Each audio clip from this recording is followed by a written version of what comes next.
ಇವುಗಳೆಲ್ಲ ಹೇಳಿದಾಗ ಅದರ ಮೇಲೆ ಬಹಳವಾಗಿ ಗಮನವಿಟ್ಟು ತಿಳ್ಕೊಂಡ್ರೆ ನಿಮ್ಮ ಜೀವನ, ನೀವು ನಡೆಸುವ ಜೀವನ ಬಹಳ ಸೊಗಸಾಗುತ್ತೆ. ಎಲ್ಲದರಲ್ಲೂ ಸಂತೋಷ ಕಾಣುತ್ತೆ. ಜೀವನ ಅಂದರೆ ಗೊತ್ತಾಗುತ್ತೆ. ಈ ಭೂಮಿಯಲ್ಲಿ ನಾವೆಲ್ಲ ಹೇಗೆ ಹುಟ್ಟಿದ್ವು ಅಂತ ಗೊತ್ತಾಗುತ್ತೆ. ಈ ಭೂಮಿ ಮೇಲೆ ನಾವು ಬದುಕಬೇಕಾದ್ರೆ ಏನು ಮಾಡಬೇಕಾಗುತ್ತೆ ಅನ್ನೋದೆಲ್ಲ ಗೊತ್ತಾಗುತ್ತೆ. ಆದ್ದರಿಂದ ವಿದ್ಯಾಭ್ಯಾಸ ಅಂದರೆ ಪ್ರತಿದಿನ ಟೀಚರ್ಸ್ ಮಾಡತಕ್ಕಂಥ ಪಾಠವನ್ನು ವೈಜ್ಞಾನಿಕವಾಗಿ ನೀವೇ ಸಂಶೋಧನೆ ಮಾಡಬೇಕು. ಇವತ್ತು ಹೇಳಿಕೊಟ್ಟಿರೋ ಪಾಠದಲ್ಲಿ ಏನೇನು ಹೊಸ ವಿಷಯ ಇದೆ, ನಿನ್ನೆಯಿಂದ ನಾವು ಇವತ್ತು ಬುದ್ಧಿವಂತರಾಗಿದ್ದೇವೆ. ಹೀಗೆ ನಾವು ವಿದ್ಯಾಭ್ಯಾಸ ಮಾಡ್ತಾ ಹೋದರೆ ಎಷ್ಟು ಬುದ್ಧಿ ನಮಗೆ ಬರುತ್ತೆ. ಕಣ್ಣಿಗೆ ಕಾಣದೇ ಇರ್ತಕ್ಕಂಥ ವಿಷಯಗಳೆಲ್ಲ ಕಂಡುಹಿಡಿದ್ಬಿಟ್ರೆ ಇಲ್ಲೋ. ಈಗಲೂ ನಿಮಗೆ, ನನಗೆ, ಯಾರಿಗೇ ಆಗಲಿ ಆ ಸೂರ್ಯನ ನೋಡಿದರೆ ಎಲ್ಲಪ್ಪ ಇಷ್ಟು ಬೆಳಕಿಗೆ ಇಲ್ಲಪ್ಪ ಇದೆ ನಿಜವಾ. ಒಂದು ಲ್ಯಾಂಡ್ ಕಳಿಸ್ಕೊಂಡು ಭಾಳ ಕಷ್ಟಪಡ್ತಿದ್ದೆ ಮನೆಯೊಳಗೆ ರಾತ್ರಿ ಓದಬೇಕಾದ್ರೆ.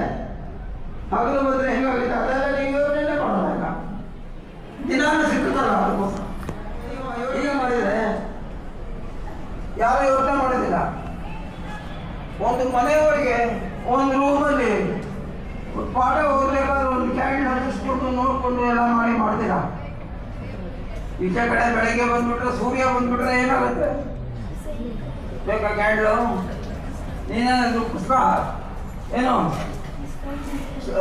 ಬಿಸಿಲಲ್ಲಿ ನಿಂತ್ಕೊಂಡು ಪುಸ್ತಕ ಹೇಳ್ಕೊಂಡು ಒಂದು ಕ್ಯಾಂಡಲ್ ಹೇಳ್ಕೊಂಡು ಅದು ಕ್ಯಾಂಡಲ್ ಲೈಟಲ್ಲಿ ಹೋಗ್ತೀಯೋ, ಆ ಬಿಸಿಲಿಂದ ಬರ್ತಕ್ಕಂಥ ಬೆಳಕನ್ನ ನೋಡ್ತೀವೋ ಏನು? ಇದು ಹೇಗೆ ಅತ್ಯದ್ಭುತವಾಗಿದ್ದಂಥ ಶಕ್ತಿ ಬಂದಂತ ಅನ್ನೋದು ಇಂಡಿಯಾ ದೇಶದಲ್ಲಿ ದೇವರು ಸೂರ್ಯ ದೇವ ನಿಜವೋ ಇಲ್ಲೋ. ಸೂರ್ಯ ದೇವ ಏನಿದ್ರೆ ಒಂದು ಸೊಳ್ಳೆನೂ ಕೂಡ ಪ್ರಪಂಚದ ಮೇಲೆ ಬರೋಕ್ಕಾಗಲ್ಲ. ಭೂಮಿ ತಾಯಿ ಅದಿಲ್ಲದೆ ನಾವು ಯಾರೂ ಬದುಕೋಕ್ಕಾಗಲ್ಲ. ನೀರು, ಗಾಳಿ ಇವೆಲ್ಲ ತಿಳ್ಕೊಂಡು ಅರ್ಥ ಮಾಡ್ಬೇಕು. ಸೈನ್ಸ್ ಹೇಗೆ ಹೇಳ್ಕೊಡುತ್ತೆ ಅಂದರೆ, ಭೂಮಿ ನಮ್ಮನ್ನು ಎಳೀದೇ ಇದ್ರೆ ನಾವು ನಿಂತ್ಕೊಂಡು ಒಂದು ಕಡೆಯಿಂದ ಒಂದು ಕಡೆಗೆ ಓಡಾಡೋಕ್ಕಾಗುತ್ತಾ? ಒಂದು ಕಲ್ಲು ಹೀಗಿಟ್ಟಿದ್ರೆ ಕೈಯಿಂದ ತೆಗೆದುಕೊಂಡು ಕೆಳಗೆ ಹೇಗೆ ಬಿದ್ದೋಗುತ್ತೆ? ಸೂರ್ಯನಿಂದ ಎಷ್ಟು ಶಕ್ತಿ, ಬೆಳಕು ಅನ್ನೋದು ಹೆಂಗೆ ಬರುತ್ತೆ? ಇವೆಲ್ಲವನ್ನು ಕೂಡ ತಿಳ್ಕೊಳ್ಳಬೇಕಾಗಿರ್ತಕ್ಕಂಥ ಇದಕ್ಕೆ ನೀವು ಶಾಲೆಗಳಿಗೆ ಬರಬೇಕು. ದೇವರು ಪ್ರಪಂಚವನ್ನೇ ಹೇಗೆ ಕ್ರಿಯೇಟ್ ಮಾಡಿದ್ದಾನೆ, ಅದರಿಂದ ನಾವು ಎಷ್ಟು ಜನ ಅನುಕೂಲಗಳನ್ನು ಪಡ್ಕೊಂಡು ಸುಖವಾಗಿ ಜೀವನ ನಡೆಸ್ತಿದ್ದೀವಿ ಅನ್ನೋದೆಲ್ಲವನ್ನೂ ತಿಳ್ಕೊಂಡು ನೀವು ಮಾಡಿದರೆ ನಿಮಗೆ ಸಂತೋಷ ಆಗುತ್ತೆ. ನೀವು ಒಂದು ದಿವಸ ಪ್ರಯತ್ನ ಮಾಡಿ. ಇವತ್ತೇನು ಪಾಠ ಮಾಡಿ ನೋಡು. ಇವತ್ತೆಷ್ಟು ಕುಂತರಾಗಿ ನಾವು ಮನೆಗೆ ಹೋಗ್ತಾ ಇದ್ದೀವಿ. ನಾಳೆ ಪಾಠ ಕೇಳಿ, ನಾಳೆ ಪಾಠ ಕೇಳಿ ಇವತ್ತಿಂತ ಹೆಚ್ಚಿನ ತಿಳ್ಕೊಳ್ತೀರಾ ಇಲ್ಲೋ? ತಿಳ್ಕೊಳ್ತೀರಾ? ಓ, ಇವತ್ತಿಂದ ಸ್ವಲ್ಪ ಜ್ಞಾನ ಬಂದ್ಬಿಡ್ತು ಅಂತ ಹೇಳ್ಬೋದು. ಉದಾಹರಣೆ, ಆ ಜ್ಞಾನ ಬೆಳೆಸಬೇಕಾದ್ರೆ ಯೋಜನಾ ಶಕ್ತಿಯನ್ನು ಬೆಳೆಸಬೇಕು. ಆ ಯೋಜನಾ ಶಕ್ತಿಯನ್ನು ಬೆಳೆಸೋರು ನಿಮ್ಮ ಗುರುಗಳು, ನಿಮ್ಮ ಶಿಕ್ಷಕರು. ನಿಮಗೆ ಆ ಯೋಜನಾ ಶಕ್ತಿ ಹೇಗೆ ಯೋಚನೆ ಮಾಡಬೇಕು ಅನ್ನೋದನ್ನ ಕಳಿಸ್ತಾರೆ. ಈಗ ಒಂದು ಮಗುಗೆ 2 ಕಾಲು ಒಂದು ಕಡೆ ಇಟ್ಬಿಟ್ಟು ತೋರಿಸಿ, ಇನ್ನೊಂದು ಕಡೆ 10 ಕಾಲು ಇಟ್ಬಿಟ್ಟು ತೋರಿಸಿ, ಅದಕ್ಕೇನು ಗೊತ್ತಾಗಲ್ಲ. ಅದು ಕಲ್ಲು, ಇದು ಕಲ್ಲು ಅಂತ ಅಷ್ಟೇ ಹೇಳುತ್ತೆ. ನಿಮ್ಮನ್ನು ಕೇಳ್ಬಿಟ್ರೆ 10 ಕಾಲು ಇದೆ, ಇಲ್ಲಿ 2 ಅಂತ ಹೇಳ್ಬಿಡ್ತೀರಾ.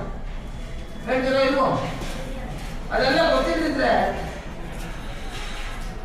ನಿಮ್ಮ ನಾಳೆ ಕೆಲಸಕ್ಕೆ ಸೇರಿಕೊಂಡು ಸಂಬಳ ತಗೊಳ್ಳುವಾಗ ಈ ತಿಂಗಳು ಒಂದೇ ಪೇಪರ್ ಕೊಡೋದು, ನೆಕ್ಸ್ಟ್ ತಿಂಗಳು 3 ಪೇಪರ್ ಕೊಡೋದು, ಆಮೇಲೆ 100 ಕೊಡೋದು. ಹೀಗೆಲ್ಲ ಮಾಡಿದ್ರೆ ನಿಮಗೆ ಅವಾಗೆಲ್ಲ ತಿಳ್ಕೊಳ್ತೀರೋ ಇವಾಗ? ಓ, ಇವತ್ತು ಜಾಸ್ತಿ ಹಣ ಬಂದಿದೆ, ಜಾಸ್ತಿ ಶಕ್ತಿ ನನಗೆ ಬಂದಿದೆ. ಇವೆಲ್ಲ ತಿಳ್ಕೋಬೇಕಾದ್ರೆ thought is the fuel that turns the wheel of progress. ನಾವು ಮುಂದುವರಿಯಬೇಕಾದ್ರೆ ಯೋಜನಾ ಶಕ್ತಿಯನ್ನು ಬೆಳೆಸ್ಕೊಳ್ಬೇಕು. ಆ ಯೋಜನಾ ಶಕ್ತಿಯನ್ನು ಬೆಳೆಸ್ಕೊಳ್ಳೋದೇನು ಅಂದರೆ, ಸುತ್ತಮುತ್ತಲೂ ನೀವು ಪ್ರಪಂಚದಲ್ಲಿ ಹೊಸ ವಿಷಯಗಳು ನೋಡ್ತಾ ಇರ್ತೀರಾ. ಇದು ಹೇಗೆ ಬಂತು, ಯಾವ್ದಕ್ಕೆ ಬಂತೆ ಅದಕ್ಕೋಸ್ಕರ ಶಿಕ್ಷಣ ಕೊಡ್ತಾರೆ. ಆ ಶಿಕ್ಷಣವನ್ನು ನೀವು ಸರಿಯಾಗಿ ಉಪಯೋಗಿಸಿದ್ದೇ ಆದರೆ ನೀವೇ ಮುಂದೆ ಚೆನ್ನಾಗಿ ಓದಿ ದೊಡ್ಡವರಾಗಿ ವಿಮರ್ಶೆ ಮಾಡಿ ಎಕ್ಸ್ಪೆರಿಮೆಂಟಲ್ ಮಾಡಿ ಹೊಸ ವಿಷಯಗಳಿದೆ ನೋಡಿ ಇನ್ನೂ ಅಂತ ಹೇಳುವುದು.